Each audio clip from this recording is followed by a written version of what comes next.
Malam, rekan menyaners di benua Atlantis yang saya cintai. Kita ketemu kembali di serial Atlantis series yang ke-76. Izinkan sebelum memulai kita add dulu ya. Mas Agung masuk. Wah, Mas Agus Bre ini tumben ini. Kita tunggu sebentar kan narsum kita Mas Agung. Halo Pak. Halo Mas Agung. Ya. Malam. Malam Pak. Kita tunggu dulu Mas narator kita, Mas Novian. Mas Novian. Oke. Novian. Nah, Novian. Oh, Bu Nur juga ada ini. Novian Adi Nugroho.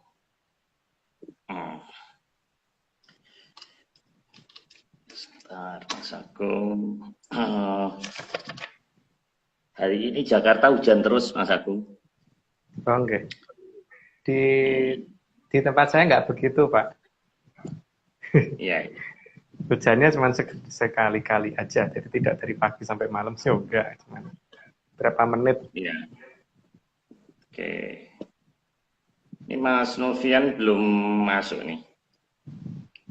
Selalu ya, kalau yang kedua itu selalu susah ya. Saya tadi juga 3 kali Pak nyoba masuknya. Masuk pertama tuh cuma kelihatan gelap doang, terus saya keluar, terus nyoba masuk lagi, masih gelap doang, keluar, masuk lagi, baru bisa masuk. Gitu.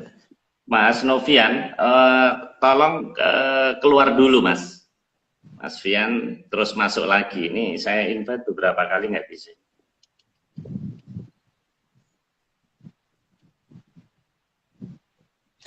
Mas Novian, oke, saya invite ya. Live, Mas Novian, oke. Nah, ini masuk. Nah, halo Mas. Malam Mas. Halo Mas. Halo Mas Agung. Nggih, Kang Dalu. Kang Dalu rahayu.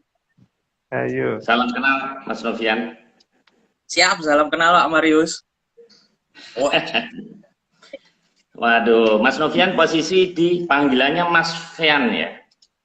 Iya, nih Mas Vian boleh, Vian boleh. Oh iya. Tapi bukan Novi toh Mas? Ya? Bukan. Kalau Novi boleh nggak Mas? Kebetulan sudah dapat fitnah, bukan Novi tapi Vivi. Vivi. Oh iya, bocorannya kalau lagi melo panggilannya Mbak Vivi. Angel. Beliau ini pinter main gamelan Pak. Pinter main gamelan itu. Termasuk yang ngajarin saya gamelan kalau di Jogja. Oh iya, betul. Sambil nunggu rekan-rekan ya, Mas, kita kenalan. Jadi saya tadi baru lihat Instagram sampean gitu. Mas Fean kan sampean gitu.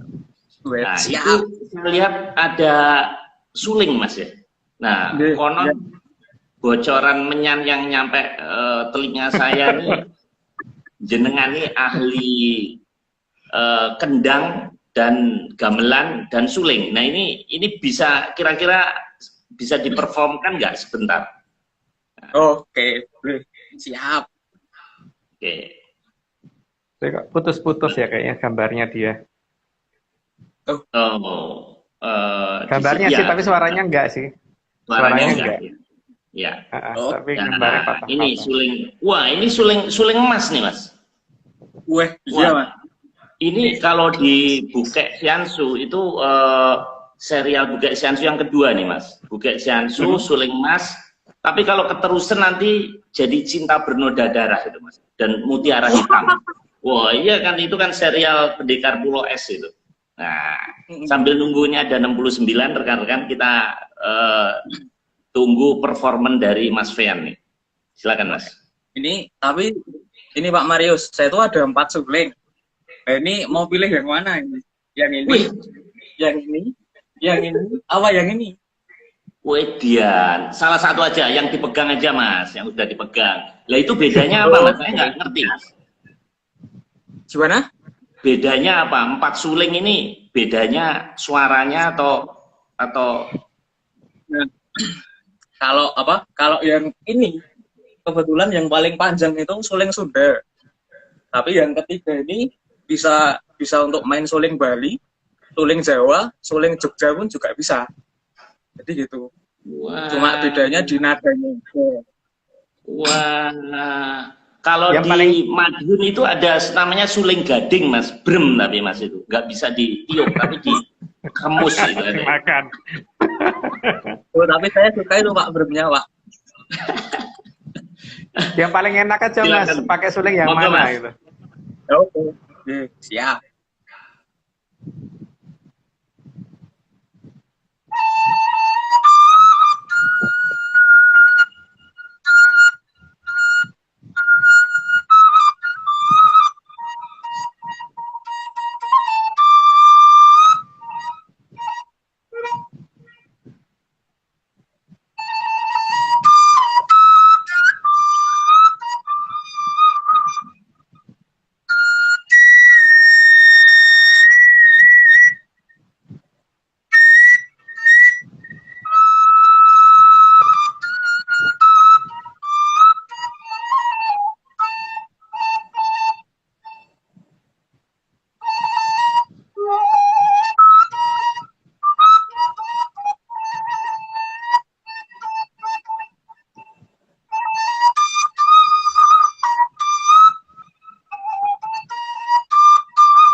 Mas, dasar es lilin Mas ya?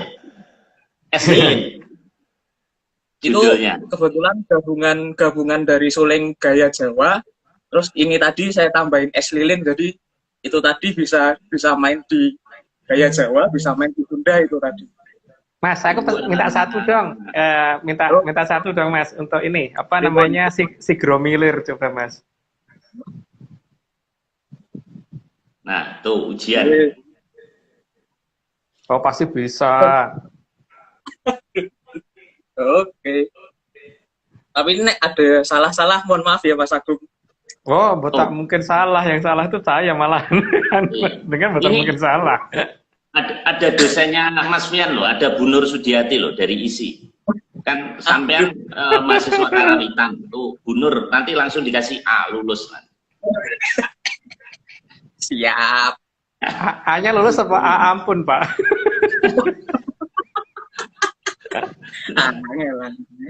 Monggo Mas. Saya coba ya Mas Agung. Nggih.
Keren.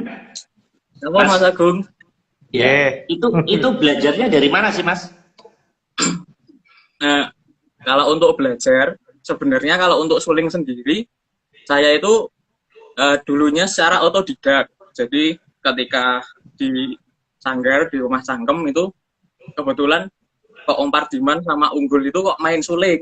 Nah, dari situ saya tertarik, lalu masuk SMKI itu juga kebetulan otodidak sih. Jadi di SMKI belum ada pelajaran suling, baru setelah diisi semester 5. Itu muter-muter. Iya. Muter-muter. Halo. Nah, ini sinyalnya kurang bagus, Mas Agung. Iya, karena itu sekarang sudah mulai kembali. Oke. Ya. Oke, Mas. Itu kalau suling Mas tuh ada punya 4 jurus, Mas. Nah, tadi yang Anda mainkan itu, yang Mas Pian mainkan itu namanya Lohai Sanhwat. Jadi ilmu kipas pengacau lautan. Nah, itu Kim Moeng. Kan dia muridnya Bukek Xiansu tuh. Nah, Kamusin. Nah, itu tadi yang baru dimainkan itu. Oke. Saya ucapkan terima kasih rekan-rekan semuanya yang telah malam ini. Ini Jakarta udah macet. Hujan juga, pasti banyak rekan-rekan yang kebeteng di jalan, jadi mungkin agak berkurang malam ini karena memang cuaca nggak bagus nih. Kemudian saya ucapkan terima kasih ya kepada tim Atlantis Series, Mas Agung, Mas Nogo, dan teman-teman lain, Heskel, Aryo, Pak Iwan, dan Mas Dani Argi. Kapan itu saya coba telepon sengaja, ternyata Mas Dani udah suaranya udah keluar. Saya juga ucapkan terima kasih ke Raffi ya, Raffi Rizkullah ini di Insta Story-nya selalu menyebut, mempopulerkan di Melbourne tentang acara kita. Dan juga Mas Agung, kita rencana Rabu depan ya, Rabu depan kita mau ngadain Zoom, rekan-rekan, namun nanti kita tunggu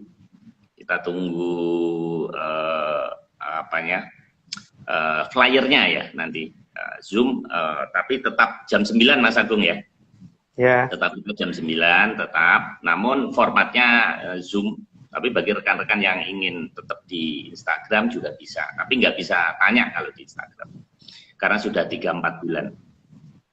Oke, apalagi Mas Agung ya, saya coba sekilas ya, ada apa ini. Nah, malam ini seri ke-76, Sang Puspa Tajem part 11-11.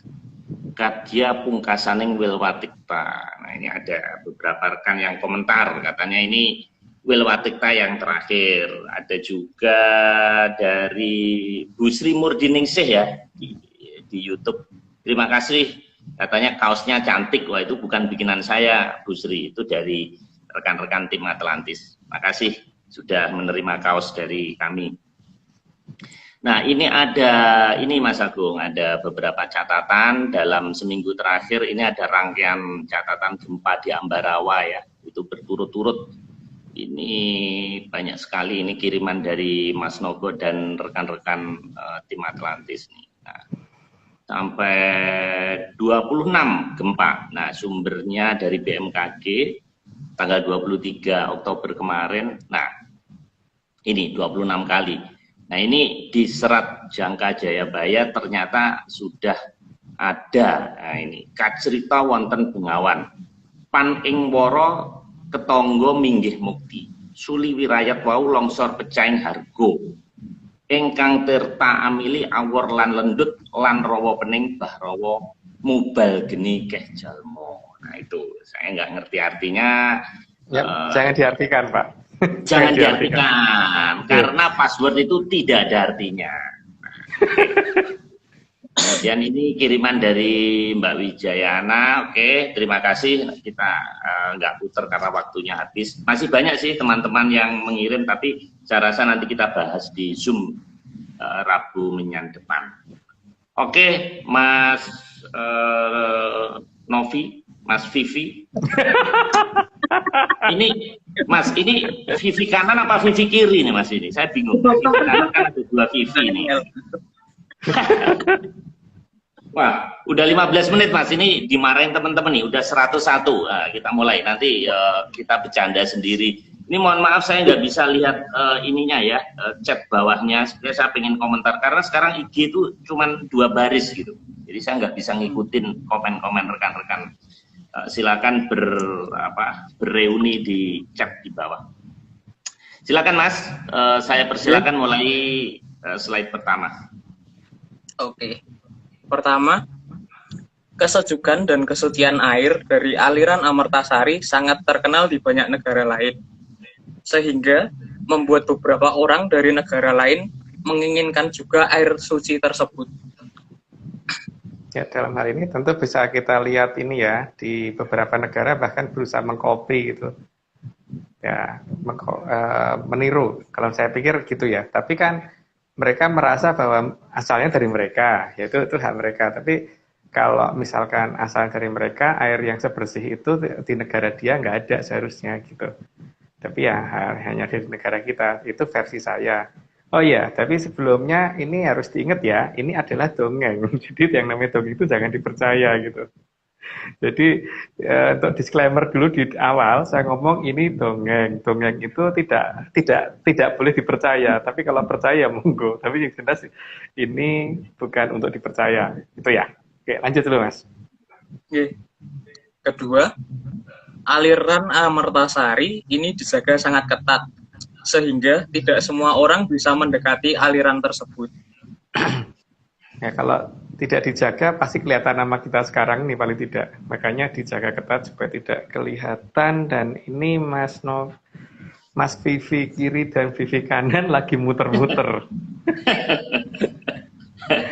Halo Mas. Halo. Lanjut Mas. Oke.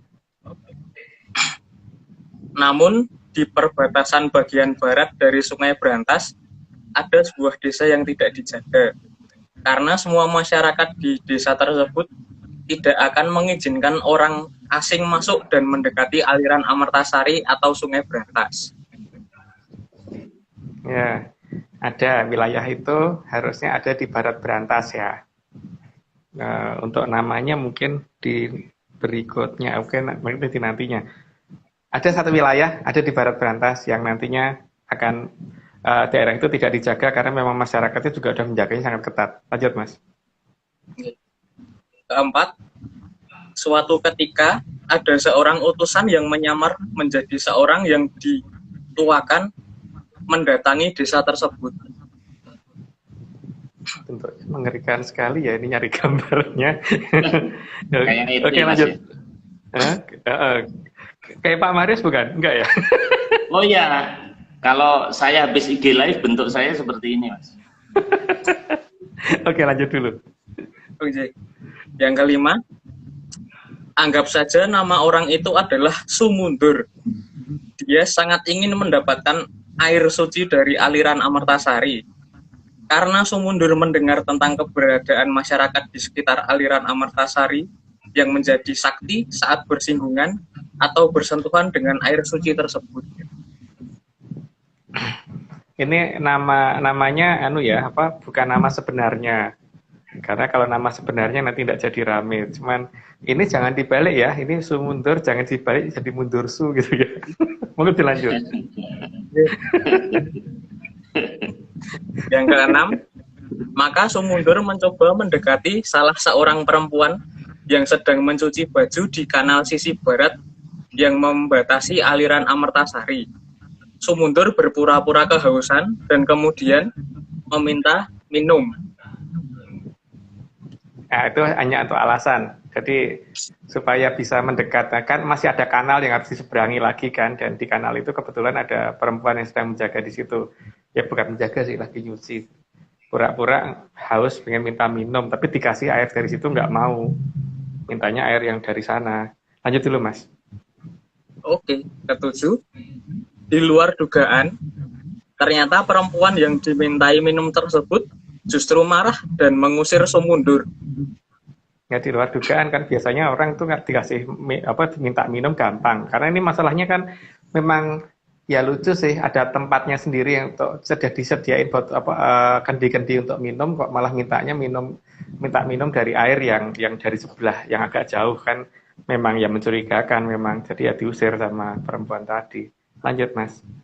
Ayat ke-8, sambil marah perempuan tadi juga melarang Su mundur mendekati kanal di sisi barat dari aliran Amertasari dan menunjukkan air yang ada dalam kendi di tempat yang dikatakan sebagai papan pengumben atau dijadikan pos untuk tempat minum bagi yang lewat, atau pos papan pengumben. Pengumben dari kata ngombe dalam bahasa Jawa yang artinya minum. Ya, saya nggak tahu tuh nama itu ada apa enggak, tapi yang jelas itu ada di barat Brantas.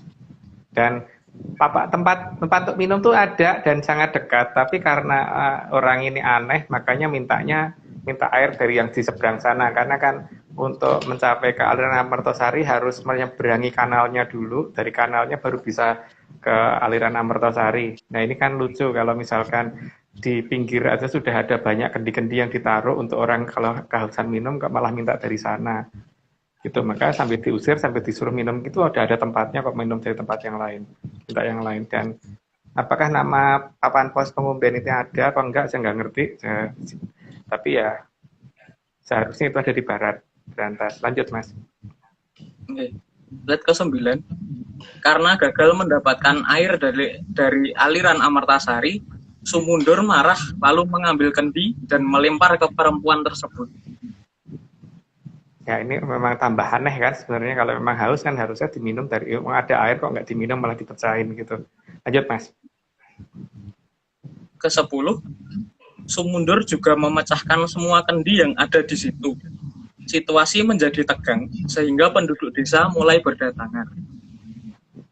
Ya pada kaget sih, kalau ada suara perang gitu kan, ya tentu saja ya banyak yang berusaha untuk mencari tahu ini sebenarnya ada kejadian apa gitu. Lanjut Mas. Slide ke-11, kerumunan orang menjadi semakin banyak dan jika dibiarkan akan ada hal yang tidak baik bisa terjadi. Ya, ya namanya orang makin biasanya kan memang begitu ya, orang banyak itu kalau secara psikologis biasanya kan makin banyak itu berarti biasanya logikanya turun atau lebih gampang diarahkan untuk jadi ngamuk atau jadi enggak atau jadi lebih baik gitu, biasanya begitu. Tapi itu kata saya loh, tapi kalau kenyataannya saya nggak ngerti seperti apa. Jadi kerumunan ini akan menjadi tidak baik jika dibiarkan, maka harus ada yang menangani. Lanjut Mas. Slide ke-11, kerumunan orang menjadi semakin banyak dan jika dibiarkan akan terjadi hal yang tidak baik. Terus? Ya, itu kan udah dibaca tadi. Oke, maaf Mas. Ya. Slide ke-12, demi menjaga ketentraman wilayah di sisi barat dari aliran Amertasari, maka Sang Hyang Hapsari Cilincing sebagai dandiang aliran air suci tersebut meminta agar kerumunan bubar dan beliau memohon Sang Hyang Locaya datang ke lokasi papan pengumben. Ya, karena kalau diselesaikan sendiri kan mungkin kurang baik, maka mungkin meminta pimpinannya yang dari yang penguasa di situ yang diminta untuk menyelesaikan masalah di daerah papan pengumben tadi. Lanjut Mas. Slide ke-13, Sang Hyang Locaya yang datang bersama Mahapatih Megamendung langsung mendatangi lokasi. Kedatangan mereka berdua bagaikan sebuah sinar daru yang turun dari kayangan. Karena mereka bukan manusia, sudah bukan manusia, karena sudah masuk di alam lelembut, sehingga pada saat datang juga membawa ada perbawanya ya, ada wibawanya yang mereka bawa dan yang dimiliki sejak dulu ketika masih jadi manusia, karena kan memang ditugaskan oleh Sri Adi Joyoboyo untuk menjaga wilayah aliran itu beliau, sehingga datangnya kayak sampai seperti daru yang berwarna seperti itu, kata babat menyan. Lanjut Mas. Slide ke-14, maka terjadilah adu debat antara Sang Hyang Locaya dan Sumundur. Ya, jadi adu debat, dan ini menjadi makin lama makin besar masalahnya, makin ini ya, makin tajam sebenarnya pembicaraannya, tapi pembicaraannya apa tidak kita share di sini. Lanjut, Mas. Slide ke-15. Akhirnya Sumundur terdesak dan mulai mundur. Karena Sumundur hanya tahu teori saja dan laku yang sebenarnya tidak bisa diterapkan, maka dari itu Sang Hyang Locaya terus mendesak ke utara agar dia kembali ke asalnya. Meskipun di sini Sang Hyang Locaya tidak melukai, bahkan tidak mengadakan serangan sama sekali, Sumundur tetap terdesak dan mundur terus. Sesuai namanya ya. Gitu. Dan di sini tidak ada kekerasan yang dilakukan, cuman didesak dengan kekuatan yang tidak diperhitungkan oleh yang membuat keributan tadi, sehingga dia akhirnya hanya terdesak mundur dan terus mundur gitu sampai di suatu tempat. Lanjut, Mas. Oke. Slide ke-16. Akhirnya Sumundur menyerah dan memilih balik arah serta pergi ke arah barat menuju tempat Sang Adipati Tugelan. Ini juga nama yang saya bukan nama sebenarnya ya. Jadi ya anggap aja ini nama komik gitu. Lanjut, Mas. Slide ke-17. Tempat menyerahnya Sumundur ditandai dengan nama kapok atau menyerah tanpa isyarat. Lokasi atau tempat tersebut berada di sisi barat utara dari aliran Amertasari. Jadi ada di barat utara karena terdesak terus mundur sampai ke utara, akhirnya menyerah. Dalam bahasa Jawa menyerah itu artinya kapok atau ya. Tapi ya nggak tahu sekarang berubah menjadi apa nama di wilayah itu, apakah masih ada apa tidak, saya tidak tahu. Tapi yang jelas harusnya ada nama daerah yang namanya Kapok. Lanjut, Mas. Ke-18, Sumundur mulai menghasut Raden Tugelan agar mau mengkudeta kerajaan pusat, dan hasutan tersebut berhasil. Posisi kerajaan pusat saat itu terletak di sisi timur dari aliran Amertasari.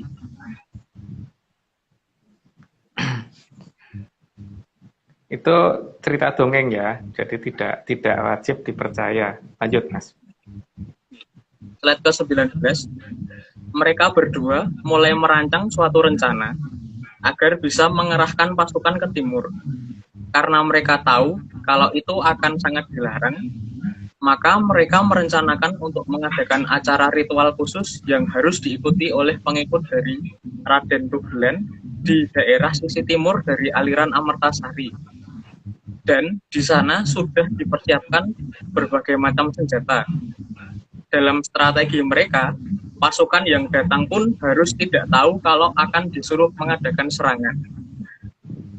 Karena sudah ada ini ya, pernyataan dari Mpu Barada waktu itu bahwa siapa yang menyeberang aliran ini dan kemudian melakukan dengan tujuan perang, maka dia pasti akan kalah sehebat apapun gitu.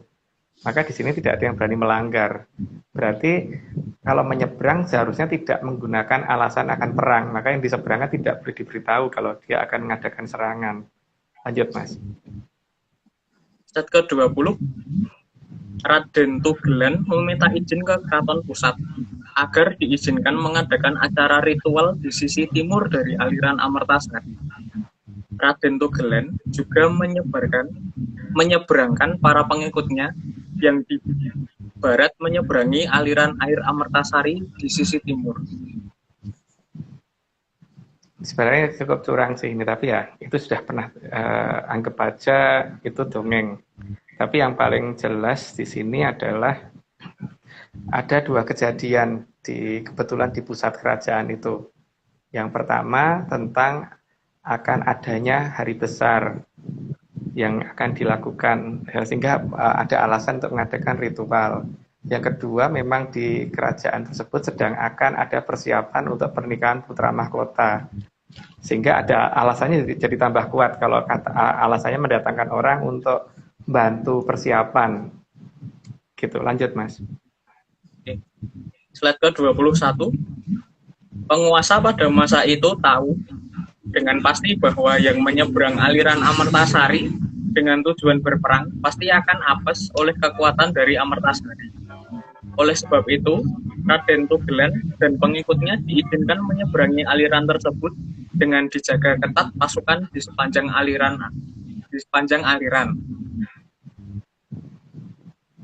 Ya, itu salah langkah yang dilakukan oleh Sang Prabu di waktu itu ya.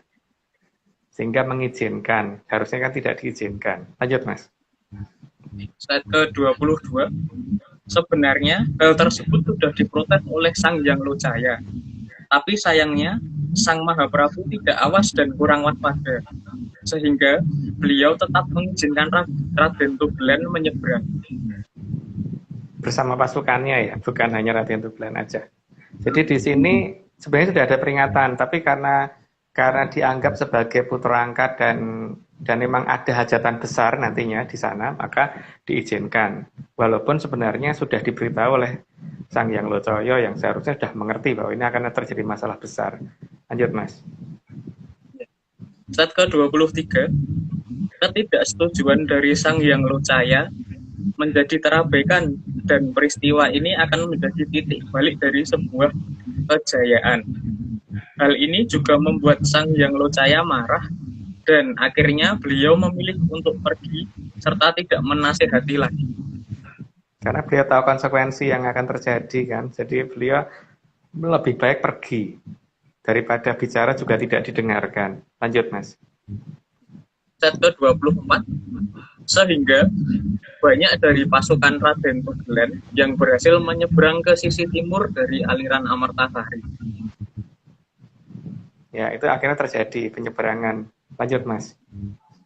Slide ke-25. Dan seseorang yang berpakaian seperti memakai jas hujan yang memimpin pasukan tersebut. Ya, ada seragam yang aneh memang. Lanjut, Mas. Slide ke-26. Mereka lalu berkumpul di suatu tempat yang sudah ditentukan. Dan di tempat yang sudah dipersiapkan senjata. Untuk selanjutnya, tempat itu dinamakan Papan Bubrah sebagai penanda dari tempat orang yang tidak tahu aturan atau ora enggon atau orang gone. Ya, tempatnya sih tadinya mungkin namanya bukan itu, tapi kemudian menjadi nama seperti itu gitu, orang gon gitu. Lanjut, Mas.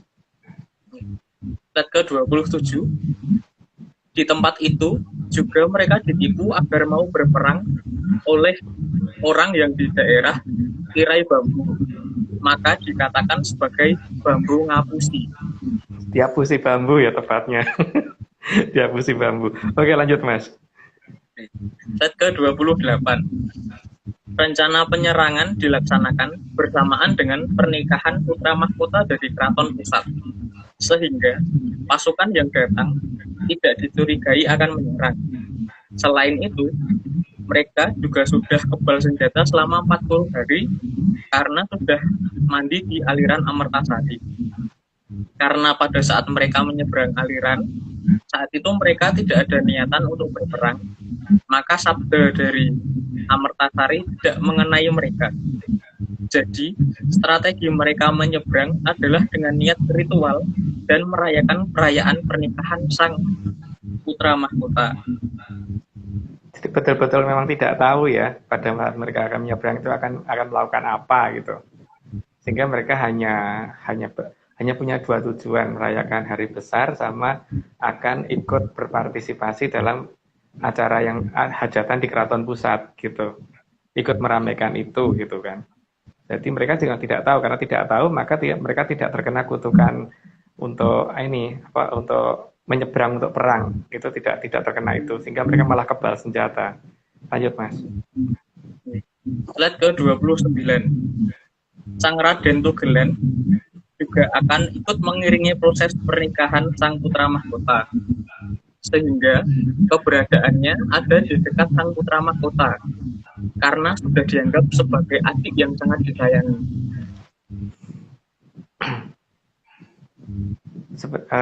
Bukan hanya itu sih, tapi senjatanya pun diserahkan ke adiknya karena memang pada saat mengadakan upacara hanya satu pusaka, hanya kerisnya saja yang dipakai di belakang, tapi pedang komando dan sebagainya tidak dipegang sendiri, jadi dipegangkan oleh keluarga kan. Dan salah satu keluarga yang dipercaya sama sang putra mahkota ini adalah adik yang ini gitu. Tapi sebenarnya sudah ada peringatan, tapi ya itu tadi tidak didengarkan. Lanjut Mas. Slide ke-30. Maka terjadilah hal yang mengerikan dari yang seharusnya menjadi saat atau peristiwa yang sangat membahagiakan di kerajaan tersebut. Peristiwa mengerikan di hari itu mengakibatkan sang putra mahkota teraniaya di lokasi dan pusat kerajaan mulai diserang dari dalam.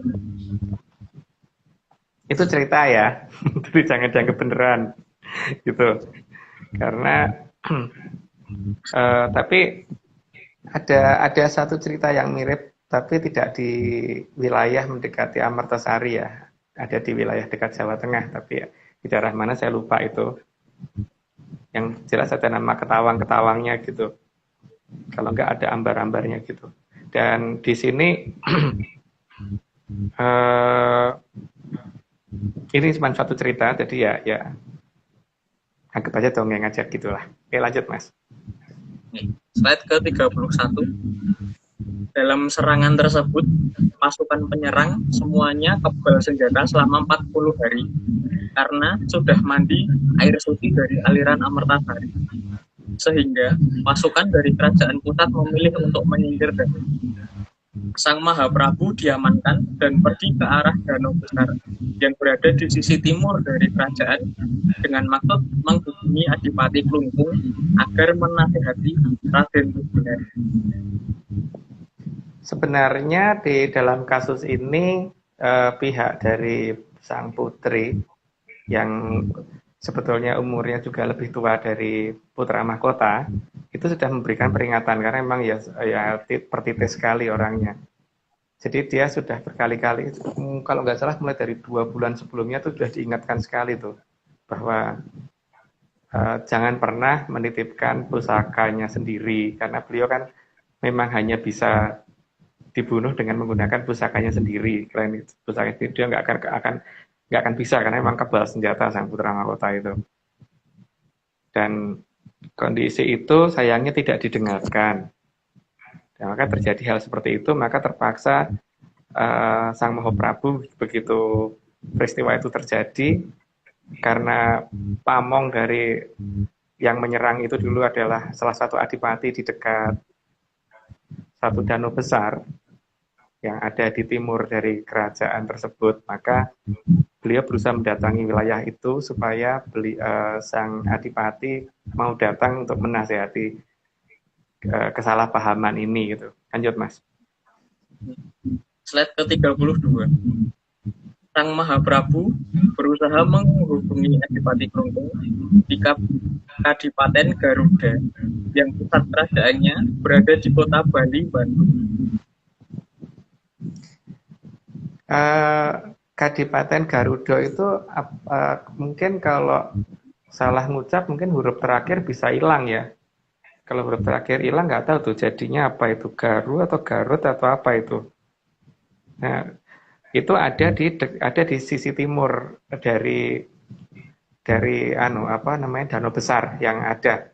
Dan danau besar itu dulu pernah ada, tapi sekarang ini sudah tidak ada. Tapi paling tidak danau tadi masih tersisa beberapa nama wilayah yang menunjukkan bekas danau, seperti ada nama pasir-pasir gitu, terus kemudian juga ada nama air biru gitu, karena airnya mungkin bening banget juga ya. Air itu kalau dalam bahasa sana mungkin ya, jadi mungkin ada air biru itu apa, berubah jadi apa gitu, atau banyu biru gitu ada di situ gitu. Jadi sang adipati ada di sebelah timur dan beliau belum mengetahui kalau ada masalah di kerajaan pusat, maka sang Mahaprabu berusaha mendatangi kadipaten itu gitu. Lanjut Mas. Slide ke-33. Namun sebelum menyeberang ke Kadipaten Garuda, sang Mahaprabu berhasil ditemukan oleh sang Jogokali. Akibat salah bicara, maka Kilurah Sabdopalon marah. Beberapa ucapan kemarahannya keluar, sehingga di situ menjadi daerah yang dijadikan pusat perjanjian dengan nama Suara Hyang, dan karena salah artikulasi menjadi nama Soreang. Kemarahan seorang dewa, maka dewa kan dalam bahasa Sanskerta atau bahasa Kawi atau bahasa Jawa kadang disebut sebagai Sangyang. Maka ucapan-ucapan beliau itu diabadikan menjadi daerah yang dinamakan daerah Suara Hyang. Dan memang oleh orang di daerah tersebut, saya dulu diberitahu bahwa nama wilayah itu memang dari kata Suara Hyang, tapi kemudian nggak tahu kenapa berubah menjadi nama itu gitu tadi kan. Dan sampai dengan sekarang tempat perjanjiannya kan diabadikan menjadi suatu daerah yang dimonumenkan, yang kemudian monumen tadi ditimbun, sehingga dikatakan monumen tempat terjadinya suatu peristiwa atau monumen lalakon. Lanjut Mas. 34. Di tempat tersebut Sang Mahaprabu membuat surat ke seluruh putra-putranya. Lanjut Mas, belum. Oh, mutar-mutar.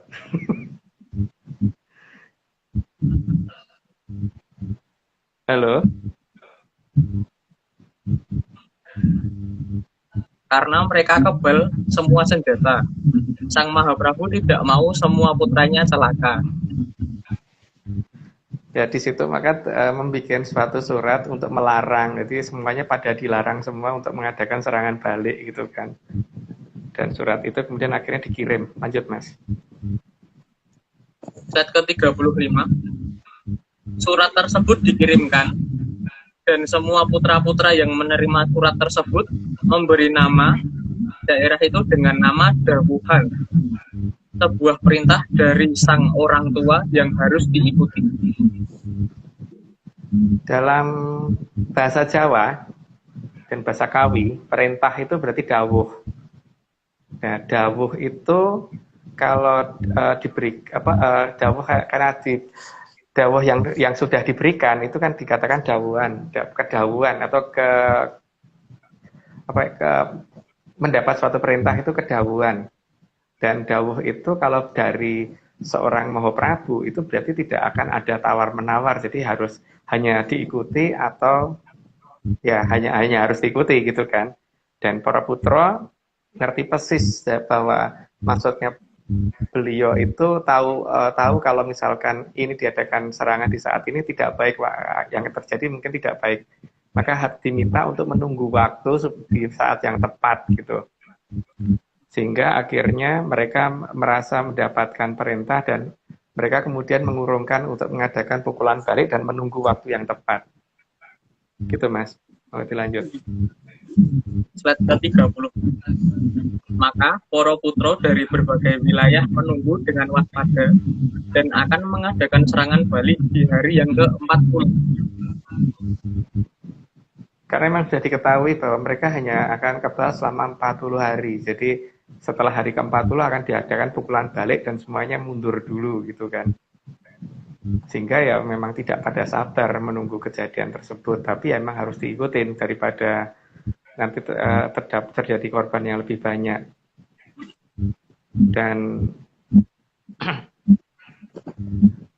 ini kemudian kan banyak putra yang akhirnya Pak milih untuk mundur dan beberapa kerajaan ditutup supaya tidak bisa dilihat dengan menggunakan Kemayan dan Aji Panglimunan di waktu itu, sehingga tidak semua wilayah yang akhirnya bisa terlihat oleh pihak dari yang menyerang, sehingga serangan hanya terbatas di daerah kerajaan pusat, itu pun di daerah hologram depan. Jadi karena kalau zaman dulu tuh kerajaan tidak hanya sesuatu yang bisa dilihat, tapi ada istilahnya hologram depan, jadi hanya daerah bayangan depan. Jadi sebenarnya ya cukup kena prank sih.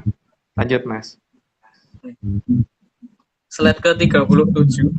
Sebelum genap 39 hari, pasukan Raden Tugelan segera menyeberang balik ke arah barat dan membuat keraton di ujung barat sekali. Jadi cukup jauh dari aliran Amertasari. Tapi pasukannya disiapkan di garis batas sisi barat dari aliran Amertasari. Karena mereka tahu persis kalau misalkan pasukan dari kerajaan yang ada di timur, kadipaten-kadipaten di timur mengadakan pukulan balik, maka ketika menyeberang mereka pasti akan bisa dikalahkan karena mereka menyeberang dengan tujuan perang. Sehingga mereka lebih baik nyebrang balik terus menunggu dari arah sebelah barat dan mempersiapkan pasukan ada di baratnya. Ya, di sini pasukan dari sebelah timur tentu saja sudah tahu akan masalah ini kan, sehingga tidak menyeberang ke barat juga gitu. Lanjut dulu Mas. Slide ke-38. Maka setelah genap 40 hari, tepatnya di hari ke-41, pasukan dari timur bergerak maju menuju pusat kerajaan. Karena melihat bahwa ternyata mereka sudah ada di seberang barat, jadi tidak jadi diadakan serangan, tapi yang terjadi adalah penutupan beberapa kerajaan yang masih tersisa dan beberapa wilayah yang dianggap berharga supaya tidak bisa dilihat. Karena memang mereka punya kemampuan itu gitu, punya sistem kamuflase yang tidak seperti orang zaman sekarang. Jadi betul-betul mempunyai sistem kamuflase yang bisa menutup total sehingga tidak orang bisa kelewatan atau tidak bisa melihat wilayah itu. Itu yang mereka lakukan akhirnya. Lanjut, Mas. Slide ke-39. Namun, pasukan dari para putra Sang Mahaprabu tidak menemukan keberadaan satupun pasukan dari Raden Tugelen dan hanya menemukan puing-puing dari sisa perang besar di daerah yang masih merupakan hologram dari kerajaan pusat, yang artinya keraton pusat belum tersentuh sama sekali. Ya, keraton pusat yang saya maksud ini adalah keraton pusat yang ada di sebelah selatan Cibubur ya. Jadi bukan keraton pusat yang ada di mana gitu. Jadi itu belum tersentuh dan berhasil disembunyikan atau ditutup supaya tidak kelihatan lagi. Sehingga kalau mereka akan mengadakan serangan ulang, maka mereka tidak akan bisa nyerang dengan tidak mengetahui koordinat tepatnya karena wilayah itu berubah menjadi kalau mendekati wilayah itu orang akan berubah pandangan. Gitu Mas, lanjut Mas. Slide ke-40. Raden Tugelen tidak sadar bahwa Sang Mahaprabu mengantisipasinya. Maka beliau memposisikan keraton hologram di depan keraton pusat sehingga seolah-olah penyerangan berhasil dan keraton Keprabon disabda menjadi pusaka Keprabon disabda menjadi beliau. Maka seolah-olah beliau pun berhasil dijadikan tawanan. Dalam cerita dongeng seperti itu ya. Dongeng. Jadi ini anggap aja cerita dongeng gitu, bahwa beliau dijadikan tawanan. Sebenarnya beliau bergerak ke timur ketika dianggap ketika tadi ketemu sama yang Joko Kali, sebenarnya beliau tetap bergerak ke timur tapi bukan ke Klungkung, tapi ke suatu wilayah yang ada lebih di timur lagi gitu. Dan wilayah itu mungkin belum bisa kita sebutkan saat ini karena sedang dalam penelitian kita. Lanjut Mas. Slide ke-41. Hal ini karena Sang Mahaprabu mengikuti aliran zaman dengan menggunakan mata satu.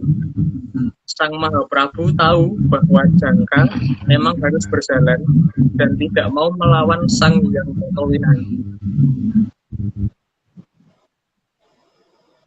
Terus? Sampun Mas. Oh iya, saya salah baca Mas. Tak kira 42 ternyata 41. Yeah.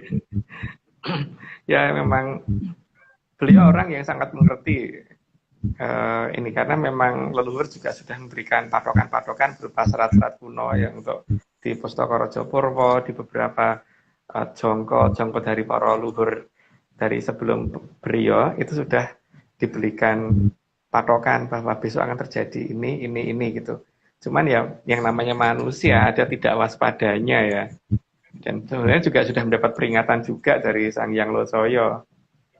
Sehingga tetap ada korban tadi. Tapi walaupun gitu karena putra mahkota itu ketempatan Aji Poncosono ya tetap tidak meninggal, tapi tetap ada bagian yang hilang dari badannya beliau gitu. sehingga harus dibawa ke timur. Harus dibawa ke timur untuk untuk nantinya beliau supaya bisa kembali lagi di zaman yang berbeda gitu, di garis waktu yang berbeda. Lanjut, Mas. Slide ke-42. Maka setiap prediksi dari Sang Mahaprabu cukup akurat. Cuma sayangnya Sang Putra Mahkota tidak mau mendengar seluruh perkataan beliau. Sehingga acara yang seharusnya bisa menjadi kebahagiaan berubah menjadi tragedi yang lalu dikenal dengan nama tragedi Loro Donya. Ya, karena suatu hal yang harusnya menjadi suatu kebahagiaan jadi tragedi sih di situ. Dan di sini sebenarnya bukan hanya Sang Mahaprabu yang sudah memberikan peringatan, tapi juga Sang Hyang Locoyo sudah memberikan peringatan, juga sang putri yang akan menjadi istri beliau itu juga sudah memberi peringatan. Dan itu lebih tajam sebenarnya peringatan dari sang putri, karena memang lebih ngerti seorang perempuan yang waktu itu walaupun memang sudah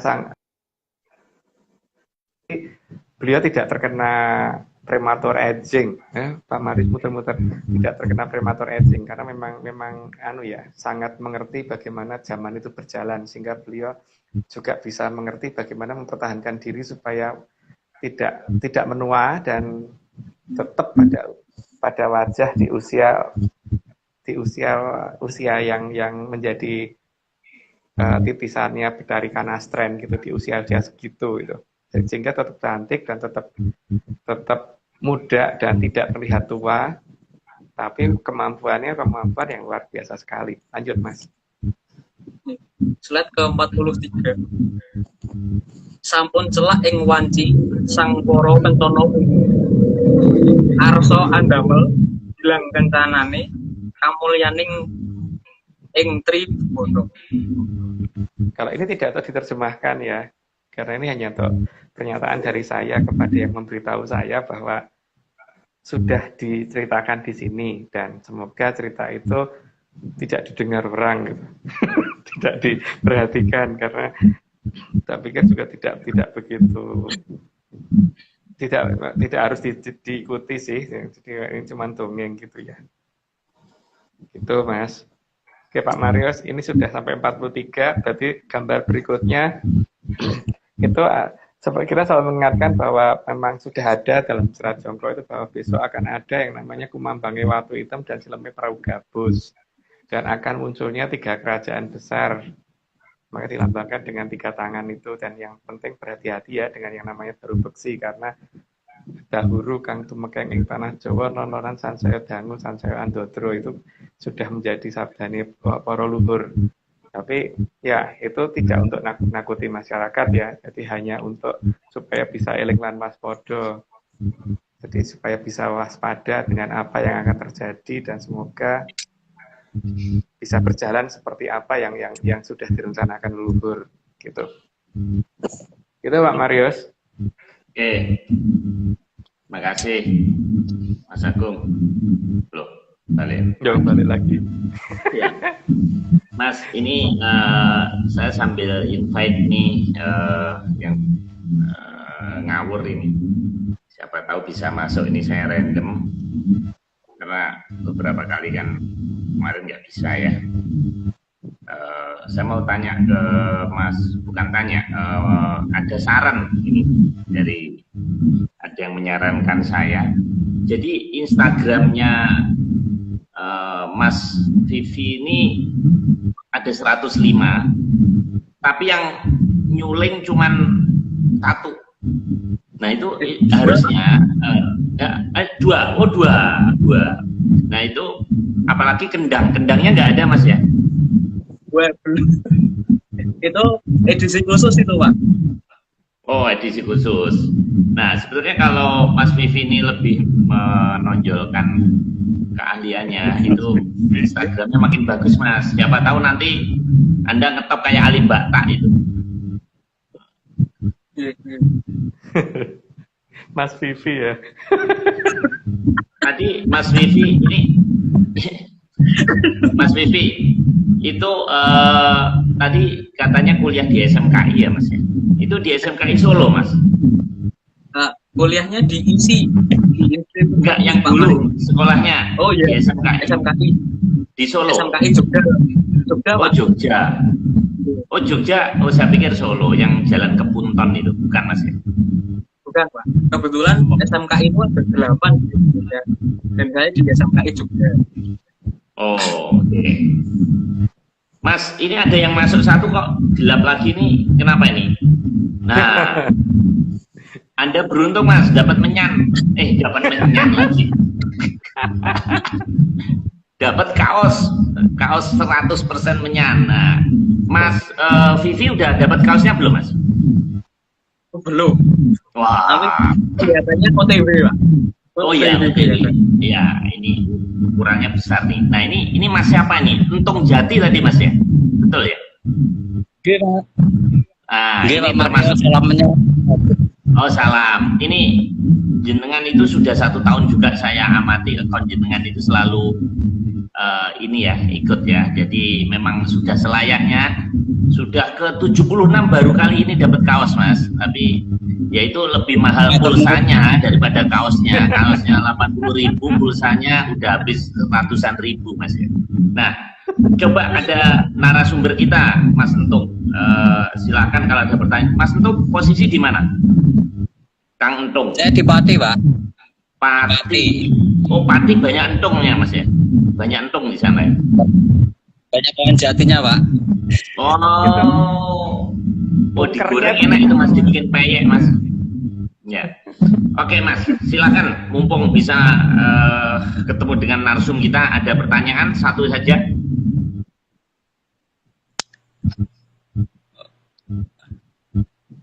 Pertanyaannya mungkin saya ikut aja. Ada pertanyaan, Pak. Asmani Sitter, Mas. Aslinya namanya siapa, Mas? Mas Entung Jati itu, kalau boleh tahu. Aslinya namanya Mas Yoko. Yoko, kayak ini pendekar Yoko itu ya. Oh iya, Yoko Ono. Sintio Hablo ya, apa namanya Pak? Yang pendekar Raja Wali Sakti itu. Oh iya. Ya, Yoko ya.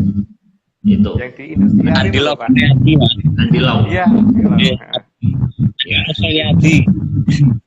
Nah ini Mas Yoko ini kok tertarik terhadap event kita ini kenapa Mas? Apa ada ketertarikan terhadap Atlantis ini kenapa? Karena gini Pak, kebetulan kan saya juga belajar tentang ajaran leluhur. Ajaran leluhur itu bagaimana sih? Kita harusnya bagaimana sebagai orang Jawa, orang Nusantara itu harus bagaimana? Nah, kebetulan dulu banget sudah ngikut Turang Goseto, apa namanya, YouTube-nya, terus waktu itu ada pas Mas Agung sama waktu apa ya, Maya kalau nggak salah. Yang itu terus akhirnya tak ikut terus. Terus itu tak ikutin terus sampai tak cari-cari websitenya tentang Progoseto gitu. Terus itu tak ketemu lagi di Atlantis Series.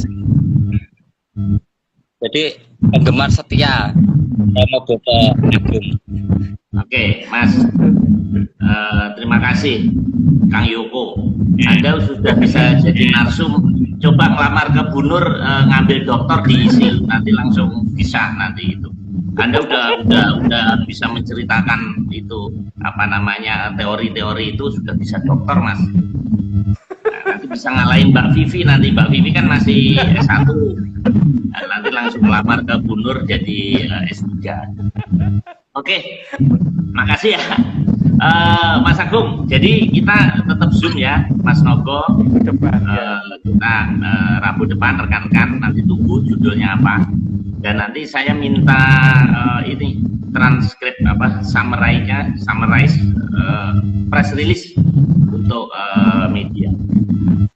Oke, saya rasa cukup Mas Agung, Mbak Vivi dan Kang Yoko. Terima kasih.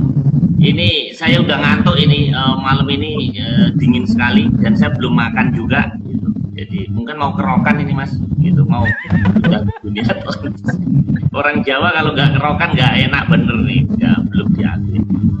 Oke, Mas, jam 10 waktu bertentang rekan-rekan semuanya ada 113.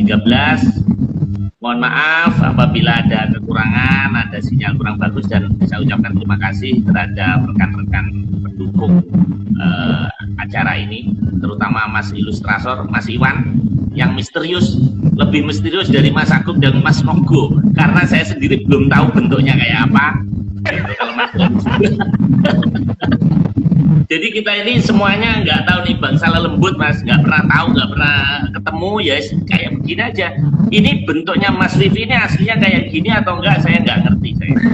Oh iya Mas, itu sulingnya dikasih nama-nama Mas. Jadi misalnya kiai apa atau apa, nah, dikasih nama-nama dan nanti tiap memainkan itu ada tadi kan ada yang Jawa, ada yang Sunda. Nah itu nanti bikin IG live-nya yang lebih bikin IG ini ya Mas, videonya lebih bagus lah gitu.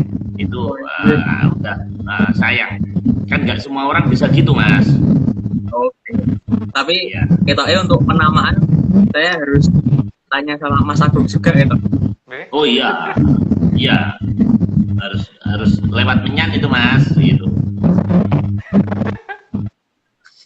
Oke, makasih. Nanti mata kuliah karawitan kita kasih A buat Mas Vivi. Terus selamat malam Mas Yoko, Mas Agung, kita ketemu Zoom Rabu menyan.